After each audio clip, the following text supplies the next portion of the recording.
Drone Rusia yang terbang rendah berakhir menabrak sejumlah kendaraan lapis baja Ukraina yang melintas di Kursk. Rekamannya beredar di Telegram pada Minggu 17 November 2024.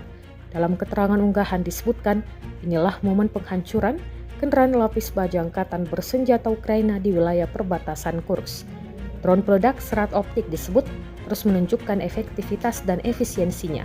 Adapun kendaraan yang menjadi target dalam rekaman ini, yakni BMP Bradley, kendaraan tempur lapis baja Amerika Humvee, dan tank Ukraina T-64.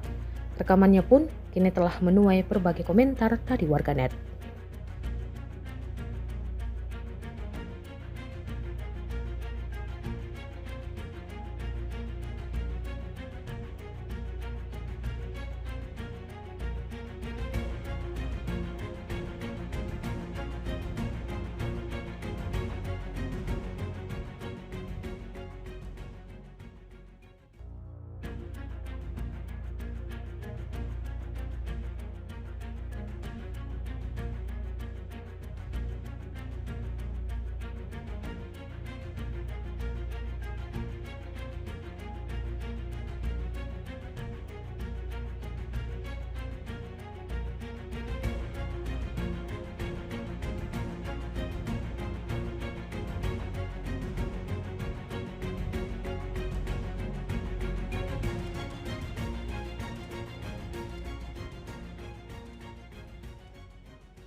Download Tribun X sekarang, menghadirkan lokal menjadi Indonesia.